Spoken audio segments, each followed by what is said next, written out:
अब बल्कि पहला चरण तो प्राय कंप्लीट हो गया और 19 तारीख को पोलिंग भी हो जाएगी। हरियाणा में छठे चरण में हमारा चुनाव है और इस चुनाव के नाते से हर पार्टी अपनी अपनी बात अपने अपने तरीके से कहती है। कल ही भारतीय जनता पार्टी का जो अपना संकल्प पत्र है वो जारी किया गया है। मैं इसमें स्पष्ट करना चाहता हूं कि हमारा ये संकल्प पत्र है, कोई घोषणा पत्र नाम से इस प्रकार का कोई एजेंडा नहीं है। अंतर यह है कि घोषणा पत्र में तो कुछ प्रोजेक्ट्स बताए जाते हैं, हम ये प्रोजेक्ट बना देंगे, वो प्रोजेक्ट बना देंगे। संकल्प पत्र एक दिशा होती है, देश को किस दिशा में ले जाना, देश के विभिन्न वर्गों को किस प्रकार से और आत्मनिर्भर बनाना, ताकि हमारा हर इकाई ये आत्मनिर्भर होते होते और देश आत्मनिर्भर हो। यहाँ व्यक्ति की भी चिंता करते हैं, यहाँ परिवार की भी चिंता करते हैं, यहाँ किसी वर्ग विशेष की वर्ग के नाते जिसकी मान्यता है उसकी भी चिंता करते हैं, गांव शहर की भी चिंता होती है, जिला प्रदेश की भी चिंता होती है और देश भर की भी एक प्रकार से उसको कैसे आत्मनिर्भर बनाना है। अगर हर इकाई अपने आप में आत्मनिर्भर हो तो देश आत्मनिर्भर स्वाभाविक रूप से होगा।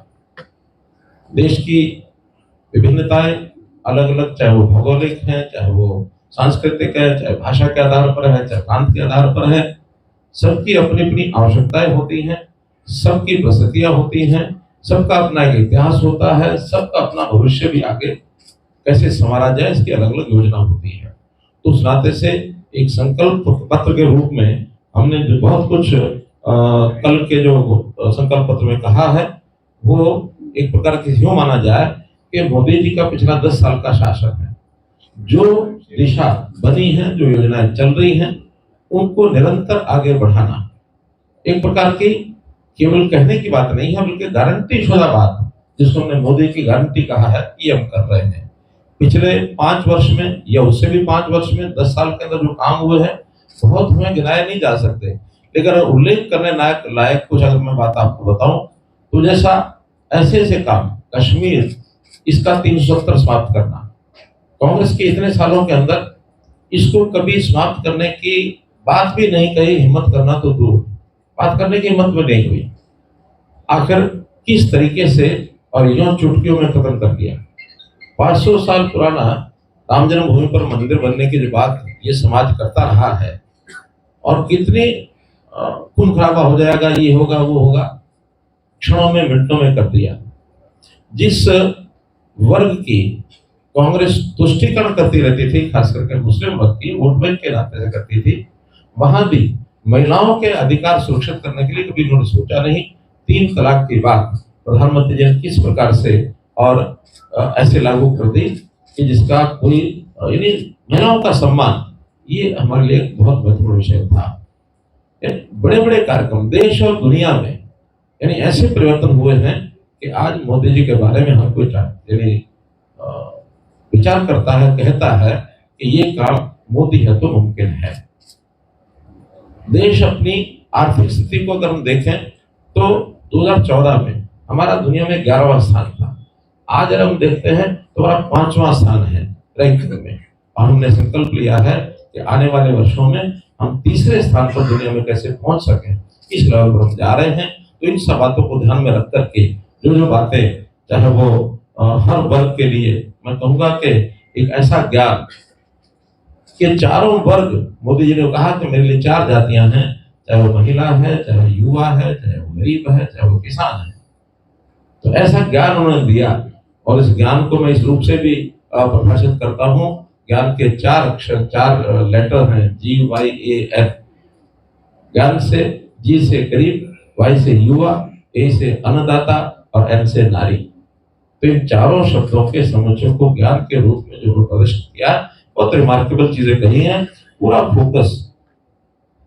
फोकस रखा है कि कैसे डिग्निटी ऑफ लाइफ, कैसे ईज ऑफ लिविंग समाज का अच्छा हो, हम अपने आप को गौरवान्वित भारतवासी कह करके और आगे बढ़ा सकें, दुनिया में हमारा स्थान बने।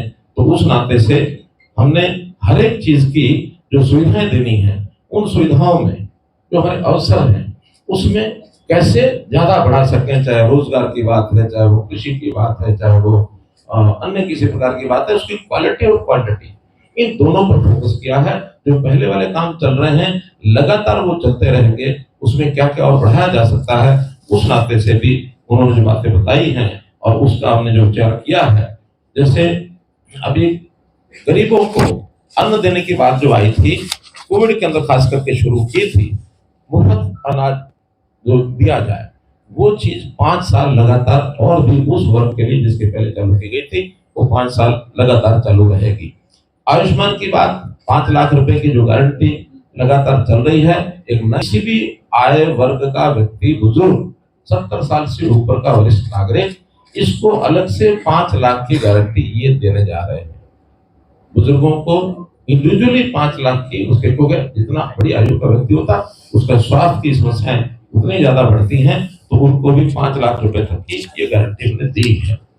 पिछले 10 वर्षों में महिलाओं के नाते से जो उनकी महिलाओं को कैसे उनका गौरव बढ़ाया जाए, कैसे उनकी सुरक्षा की जाए, कैसे उनकी शिक्षा पर ध्यान दिया जाए, बेटी बचाओ बेटी पढ़ाओ के कई प्रकार के आयाम देश भर में खड़े किए।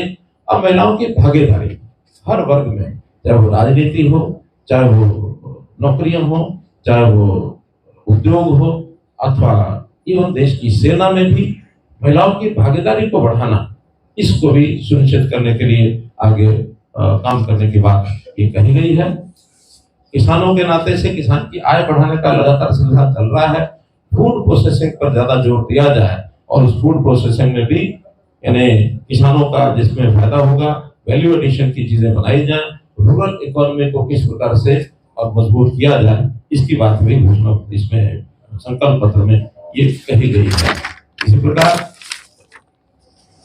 टूरिज्म को देश के अंदर किस प्रकार से लोगों के एक प्रकार से आय के साधन, उसमें व्यवसाय के, उसमें उनके रोजगार के साधन, और टूरिज्म को कैसे लोकप्रिय किया जाए, क्योंकि दुनिया में बहुत देश ऐसे हैं, टूरिज्म ऐसा बड़ा विषय है कि दुनिया के लोग दूसरे देशों में जाते हैं, उनकी इकोनॉमी के ऊपर असर डालते हैं।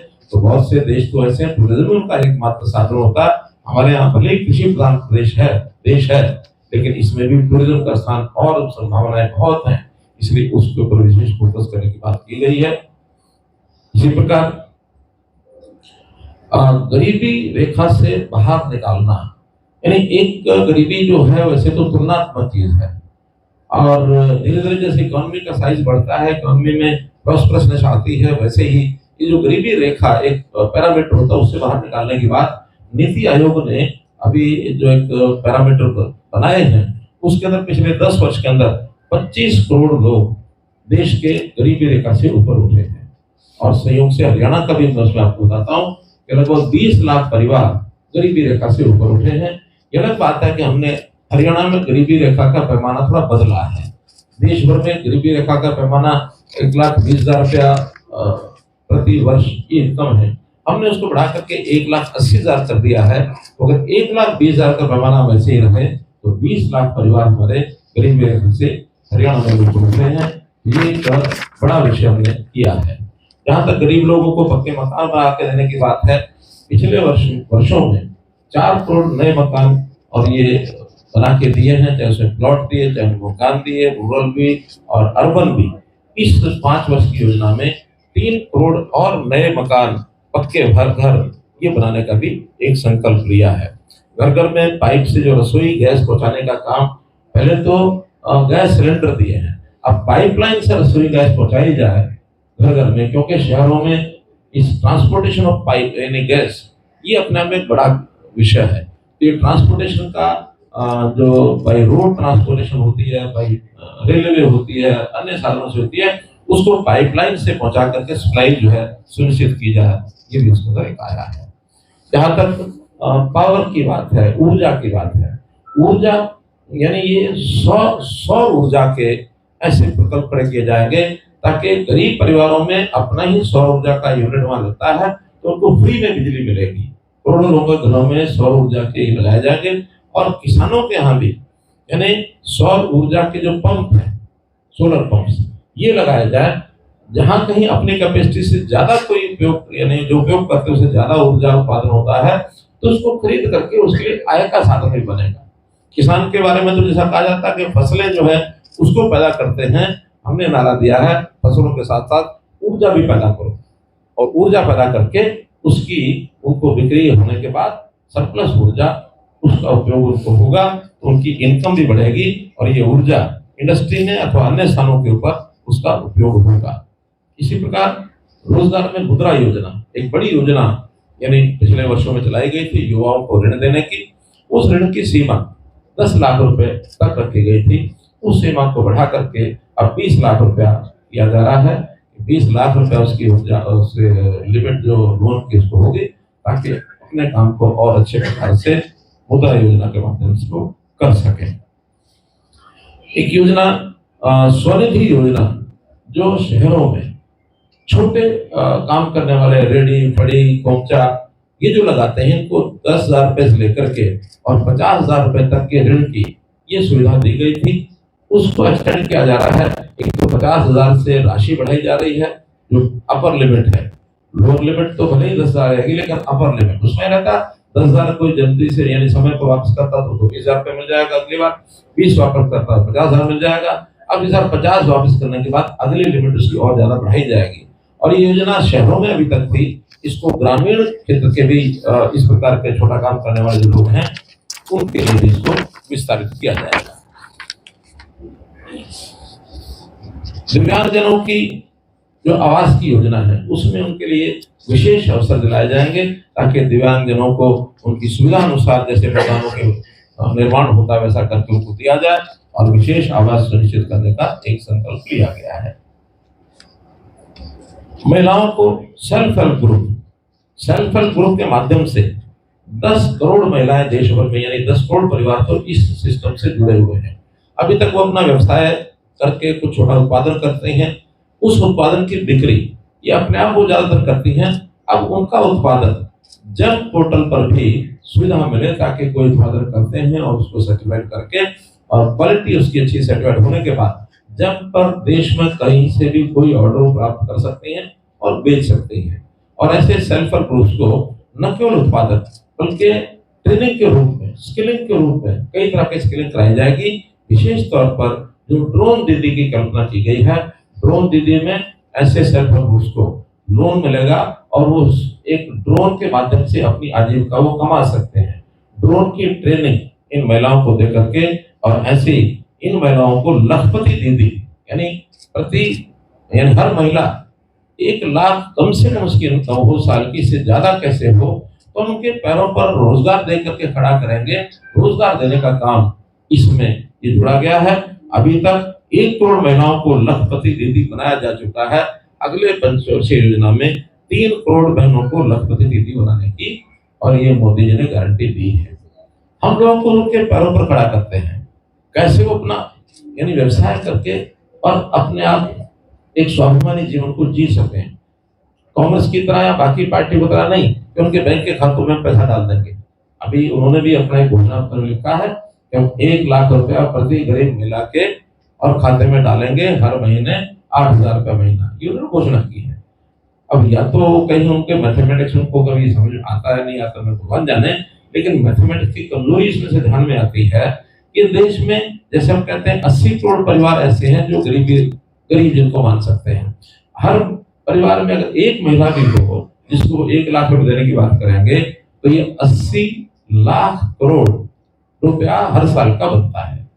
80 लाख करोड़ रुपया हर साल का अगर देंगे तो आप लोगों में से कोई जानता होगा कि हमारे यहाँ देश का बजट कितना है पता किसी? देश का बजट टोटल जो हर साल तय होता है वो होता है 47,66,000 करोड़। 47 लाख करोड़ का बजट और वो वादा कर रहे हैं 80 लाख करोड़ रुपए लेकर, वो भी एक मद में।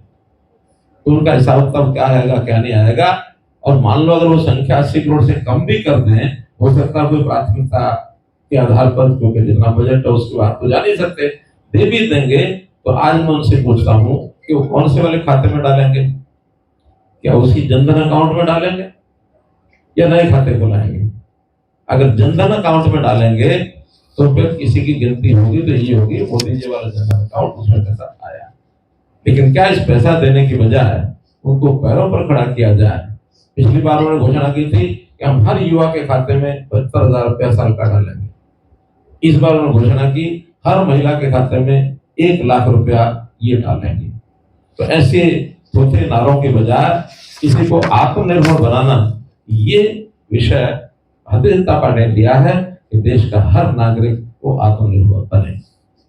मित्रों, किसान सम्मान निधि जैसा पहले से चल रहा है, वो 6,000 रुपया प्रति किसान, 10 करोड़ किसानों के लिए अन्न भंडारण योजना ये हमने शुरू की है कि किसानों का जो अन्न पैदा होता है उसके भंडारण की आवश्यकता, उसमें किसानों को भी सुविधा प्रदान करेंगे, अपना अन्न भंडारण खुद भी कर सकते हैं, समय पर बेच सकते हैं, और जहां के सार्वजनिक रूप से संस्थाएं अन्न भंडारण करती है वो भी करेंगे, प्राइवेट क्षेत्र में भी अन्न भंडारण, क्योंकि भंडारण के कारण से ही पैदावार बहुत होती है। उसका जो नुकसान होता है, उसके कारण से जो अन्न खराब होता है वो खराब ना हो, अन्न भंडारण की सुविधाएं ये पर्याप्त मात्रा में की जाएंगी और हमारा देश ग्लोबल न्यूट्रिशन हब बने। अपने देश का अन्न की जितनी आवश्यकता हो पर्याप्त उसको पैदा कर रहे हैं, लेकिन जैसे जैसे बहुत देशों में आज भी अन्न की आवश्यकता होती है, दालों की, दलहन की, तिलहन की आवश्यकता होती है, तो उस पर अपने आप फोकस करके और क्वालिटी अन्न की अच्छी हो। अभी केमिकल खाद के बजाय नेचुरल खेती, प्राकृतिक खेती, इसको कैसे आगे बढ़ाया जाए ताकि अन्न भी जो है वो भी गुणवत्ता उसकी बढ़े, ताकि उसके कारण से बीमारियां ना हो, इसके ऊपर भी हम फोकस कर रहे हैं। इसी प्रकार इलाज में भी ठीक है, एलोपैथी का इलाज बहुत तेजी से बीमारी को ठीक तो करता होगा, लेकिन उस एलोपैथी के कारण से साइड इफेक्ट्स बहुत ज्यादा होने लग गए हैं। तो आज बीमारियों का इलाज प्राचीन पद्धति जो हमारी योग और आयुर्वेद, इसके माध्यम से जो हमने शुरुआत किया है, जगह जगह योग केंद्र बन गए हैं, जगह जगह आयुष में अपना आयुष मान के माध्यम से आयुष केंद्र जो बने हैं, तो उनके माध्यम से इलाज हुआ, लेकिन इसको और गति दी जाएगी तो आयुर्वेद की पद्धति को भी आगे बढ़ाया जाएगा। हाँ, सब्जियां और फल इसकी खेती कैसे बढ़े, मछली पालन इसकी खेती कैसे बढ़े, इसके ऊपर भी फोकस रहेगा, क्योंकि अन्न की पर्याप्त हमारे उपलब्धता है। अन्न की बजाय कैश क्रॉप्स या अन्न की बजाय अन्य चीजें, क्योंकि अभी हमने देखा पिछला साल जो मनाया था हमने, कौन सा वर्ष, मिलेट ईयर, मोटे अनाज का वर्ष। तो मिलेट ईयर के बाद देश के बहुत लोगों ने इसका अनुभव किया है कि बजाय गेहूं चावल के अगर मिलेट ईयर के माध्यम से मोटा अनाज खाया जाता है तो शरीर की स्वस्थता बढ़ती है, बीमारियां कम आती हैं, इस ओर भी आगे बढ़ेगा। किसानों के समृद्धि केंद्र, इसका भी विस्तार किया जाएगा और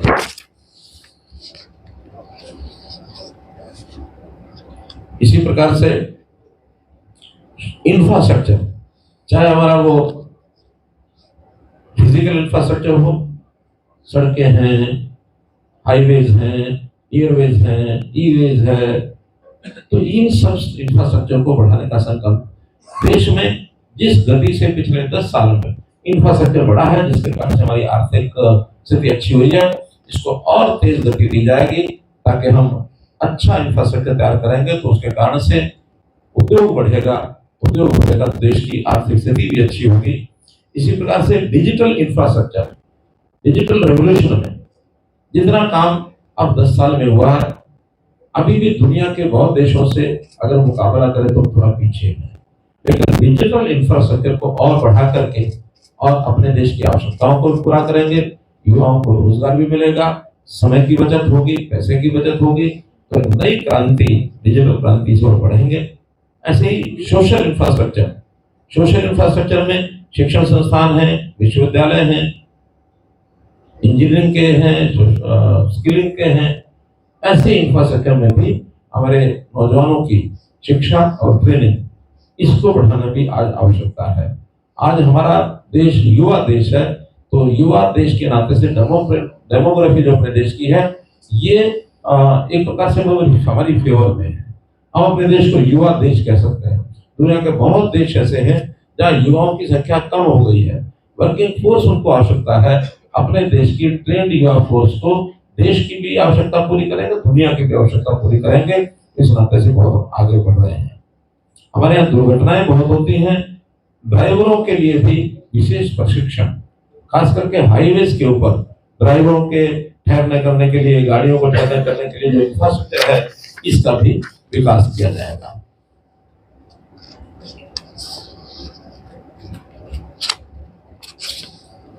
एविएशन सेक्टर, इसको भी बढ़ावा देने के लिए बहुत बड़ी बड़ी योजनाएं बनी हैं। अपने देश में 1000 से अधिक विमान ये पिछले 10 वर्ष के अंदर खरीदे गए हैं। इसकी संख्या जैसे जैसे एयरपोर्ट्स बढ़ रहे हैं, वैसे वैसे इस संख्या को और गति मिलेगी। एयरपोर्ट्स की संख्या भी अपने यहाँ बहुत प्रकार की पहले बढ़ी है। दिल्ली के एयरपोर्ट के साथ साथ हम यही देखते हैं, जेवर का एयरपोर्ट बन रहा है, हिसार का एयरपोर्ट बन रहा है। तो इतने निकट स्थान के ऊपर भी 200 किलोमीटर के अंदर इंटरनेशनल एयरपोर्ट कई कई बन रहे हैं। तो ऐसी देश के बाकी स्थानों पर भी इसी प्रकार से तेज गति से हम आगे बढ़ रहे हैं, ताकि देश और दुनिया में गति हमारी ये बढ़ सके। जहाँ तक सैटेलाइट की बात है, उसमें भी जिस प्रकार से हमने चंद्रयान, जिसका एक स्पेस के अंदर बड़ा प्रयोग किया है, ऐसे ही स्पेस में हमारी ज्ञान, हमारे साइंटिस्ट और आगे तेज गति से बढ़ रहे हैं। दुनिया में हम अपना वैज्ञानिक दृष्टि से बहुत अच्छा अपना बड़ा हम बना रहे हैं। हमारा शहरीकरण में भी बहुत बड़े बड़े शहर, हालांकि पूर्व की सरकारें टाउन्स जितने ज्यादा बढ़ते हैं वो उससे इजी फील नहीं करते थे, लेकिन टाउन्स और अच्छे सैटेलाइट टाउन्स हमारे बनते हैं, तो उनके कारण से हमारी गति आगे तेज बढ़ेगी, हमारा व्यापार बढ़ेगा, हमारा उद्योग बढ़ेगा, हमारे युवाओं को काम अच्छा मिलेगा, डिजिटलाइजेशन अच्छा होगा। तो इस इंफ्रास्ट्रक्चर के माध्यम से और सैटेलाइट टाउन ये और ज्यादा बनाएंगे, देश के विकास के हमारी ये ग्रोथ सेंटर ये बढ़ेंगे। जहां तक ट्रेन का विषय है, वंदे भारत ट्रेन ये जो चलाई गई थी, इसी के नए नए रूप अब आगे और बनेंगे। वंदे भारत ट्रेन में स्लीपर की व्यवस्था, वंदे भारत में चेयर कार, वंदे भारत में मेट्रो, ऐसे इसका विस्तार करने की बात भी ये कही गई है। बुलेट ट्रेन अभी तक तो हमारी कल्पना ही है, लेकिन देश में चारों दिशाओं में लंबे जो मार्ग हैं, रूट्स हैं, वहाँ बुलेट ट्रेन फुल स्पीड से 250 किलोमीटर की स्पीड से चलने वाली ऐसी ट्रेन, ये बुलेट ट्रेन की भी अगले 5 वर्ष के अंदर योजना ये बनाई गई है। मित्रों, इस प्रकार से एक आत्मनिर्भर देश कैसे बने, हमारा जो हमारा उद्योग है, उस उद्योग में भी दुनिया में हम आगे कैसे बढ़े, खास करके green energy, electronic, pharma, automobile, semiconductor, innovation, legal insurance, contracting and commercial, ऐसे क्षेत्र एंटरप्रेन्योरशिप के इसके अंदर फोकस करने की बात भी इसमें कही गई है, ताकि इसकी नई योजना बना करके और इसमें भी आगे बढ़े। ग्लोबल टेक्नोलॉजी, टेक्नोलॉजी एक ऐसी चीज है जिसका देश और दुनिया में कहीं से भी प्राप्त होती है, उसको अडॉप्ट करना चाहिए, ताकि नई टेक्नोलॉजी आती है तो फिर हम अपने कामों को ठीक सुविधापूर्वक आगे चला सकते हैं। वर्क फोर्स हमारे पास बहुत है, मैन पावर बहुत है, मैन पावर की ट्रेनिंग भी अच्छी है, लेकिन टेक्नोलॉजी कई बार दुनिया के अलग अलग कोनों में अलग अलग मिलती है। हमें कोई यानी हिचक नहीं होती कि देश और दुनिया की टेक्नोलॉजी कहीं भी ला करके उसको उपयोग कर सकते हैं। उस नाते से भी इसका जो उपयोग करेंगे, स्पेस विज्ञान का जैसे मैंने बताया एक बहुत बड़ी ताकत बनकर के भारत जो है उभरने जा रहा है। तो ऐसे जो देश के ऊपर 10 साल पहले एक जो अनिश्चितता के बादल ये छाए हुए थे, बहुत सीमा तक अब हट गए हैं। देश में कई प्रकार के खतरे, चाहे वो आतंकवाद था, उग्रवाद था, नक्सलवाद था, उनसे हमने छुटकारा पाया है।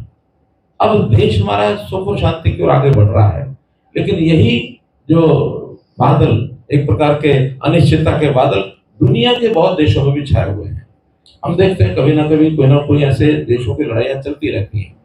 संयोग ऐसा है कि आज दुनिया के देशों की नजर ये भारत के ऊपर जाती है, मोदी जी के ऊपर जाती है कि हम जो है मोदी जी से परामर्श करके समस्या का हल कैसे निकालते हैं। हम लोगों ने भी अपनी नीतियां बदली हैं, यानी जो गुणनिरपेक्ष की नीति होती थी उसकी बजाय हमने क्या चीज ठीक है क्या गलत है, इस नाते से नीति का हमेशा मूल्यांकन करता है अपना केंद्र सरकार। और ये भारतीय जनता पार्टी की नीतियां हैं कि जो सत्य है, जो सही है, जो ठीक है, उसकी सहायता करना ये हमारा काम बनता है, ताकि देश में हम संतुलन के नाते से अपनी ताकतों को दिखा सकें और हम इस दुनिया के सारे तनावग्रस्त माहौल को कैसे शांति की ओर बढ़ा सकते हैं। तो इस पर जो हमारी जो विश्वसनीयता है वो बड़ी है, और जैसे जैसे हमारी अर्थव्यवस्था आगे बढ़ेगी हमारी विश्वसनीयता और ज्यादा बढ़ेगी, क्योंकि आज ताकतवर के साथ सब जुड़ते हैं और देश अगर ताकतवर बनता है तो दुनिया के बहुत देश हमारे साथ जुड़ेंगे। और इन सब बातों को लेकर के हम लोगों ने एक मंत्र लिया है, रिफॉर्म, परफॉर्म एंड ट्रांसफॉर्म। इस मंत्र के आधार के ऊपर कैसे हम आगे बढ़े, इसके लिए भाजपा ने अपना संकल्प पत्र जारी किया है। भाजपा का मानना है कि देश दल से बड़ा है, हम दल की बजाय देश को ज्यादा महत्व देते हैं और कई बार मोदी जी इसको दोहरा चुके हैं, इंडिया फर्स्ट, जो कभी किसी दूसरी पार्टी में कभी संभाला नहीं, किया नहीं है। तो उस नाते से हम जो है देश को महत्वपूर्ण रखते हैं। कुछ सुधार करने की बात भी कही गई है, जैसे एक देश एक चुनाव, वर्षों से एजेंडा शुरू हुआ लेकिन उसको पूरा होते हुए अभी तक संघर्ष करना पड़ रहा है। हमने इस बार अपने संकल्प पत्र में एक प्रकार से कहा है कि अगले 5 वर्ष के अंदर इस विषय को पूरा करने के लिए और भारतीय जनता पार्टी की ओर से अपनी सरकारों के माध्यम से इस विषय को पूरा करेंगे, एक देश एक चुनाव। और इसी प्रकार से यूनिवर्सल सिविल कोड यूसीसी, इस पर भी भारतीय जनता पार्टी निश्चित रूप से आगे बढ़ेगी। Good governance, digital governance, data governance, ये भी फोकस के बिंदु रहेंगे ताकि हम अपने गवर्नेंस में कैसे तेजी ला सकें। यानी एक प्रकार से मिनिमम गवर्नमेंट, मैक्सिमम गवर्नेंस, ये जो हमारा फोकस है वो इस बात से आगे बढ़ेगा। जैसा मोदी जी की गारंटी है कि हम देश के हर वर्ग को और एक प्रकार से आगे बढ़ाते हुए उनको स्वाभिमानी तरीके से आगे बढ़ाएंगे और भ्रष्टाचार के ऊपर लगाम लगाएंगे। अभी भी हजारों करोड़ के जो घोटाले हैं जिनके खिलाफ एक्शन लिया जा रहा है, आगे देश में कोई व्यक्ति, कोई दल, कोई सरकार, कोई समूह कि देश के साथ धोखा करते हुए और घोटाला करना है और देश की जनता का जो गाड़ी कमाई है उसको अपने हित के लिए उपयोग करना है, इस परंपरा को निश्चित रूप से बंद किया जाएगा और देश में विश्वास जमेगा कि ईमानदार व्यक्ति, ये देश यानी व्यक्ति का एक स्वाभाविक गुण होना चाहिए, उसका परिचय कभी ये कोई ना कराए ये व्यक्ति बड़ा ईमानदार है। अगर देश में सिर्फ ये बन जाए कि कोई बेईमान व्यक्ति है, परिचय उसका उससे पकड़ाने की हिम्मत कोई करे, ये व्यक्ति बड़ा बेईमान है, इसको मत लगाओ। मित्रों, एक वातावरण को बदलते हुए और 140 करोड़ देशवासियों के सपने को साकार करने के लिए उसकी हकीकत को एक धरातल पर लाने के लिए भारतीय जनता पार्टी जो संकल्प किया है, इस संकल्प के आधार पर मैं मानता हूं कि देश की जनता नरेंद्र मोदी जी को बड़े मार्जिन के साथ, जैसा एक लाइसेंस रिन्यू कराना होता है किसी भी इंडस्ट्री वाले को, किसी दुकानदार को, किसी और व्यक्ति को जो लाइसेंस लेता है, वो एक अधिकारी के पास जाता है लाइसेंस रिन्यू कराने। भारतीय जनता पार्टी अपने लाइसेंस को रिन्यू कराने जा रही है जनता के पास, और जनता के पास रिन्यूअल तो मात्र 272 सीटों से भी हो सकता है, लेकिन एक गोल्डन रिन्यूअल, सुनहरी अक्षरों में रिन्यूअल वो तभी होगा जब भारतीय जनता पार्टी और एनडीए सब मिलकर के 400 सीटों के ऊपर आगे बढ़ेंगे। हमारा खाका सारा इसी प्रकार से तैयार है। हम जनता के पास गए हैं, जा रहे हैं, और जनता ने एक प्रकार से मन बना लिया है इस बार नरेंद्र मोदी जी को लोकसभा में 400 सीटें जितवा करके और वो बड़े अच्छे माध्यम के साथ सरकार अगले 5 साल के लिए बनाएंगे ताकि और अच्छे प्रकार से सेवा जनता की जा सके। इतना विषय मित्रों मुझे आपके सामने रखना था। अब आपके पास किसी प्रकार का बजट से जुड़ा ये विषय, यानी बजट में बजट मुझे निकलना पड़े संकल्प पत्र के नाते से, असल में क्या है कि 4 वर्ष लगातार बजट पेश करता है, फिर मंत्री के नाते तो बात निकलती है कभी-कभी, इस संकल्प पत्र के नाते कोई विषय आपके पास हो जो पत्रकार मित्र एक एक करके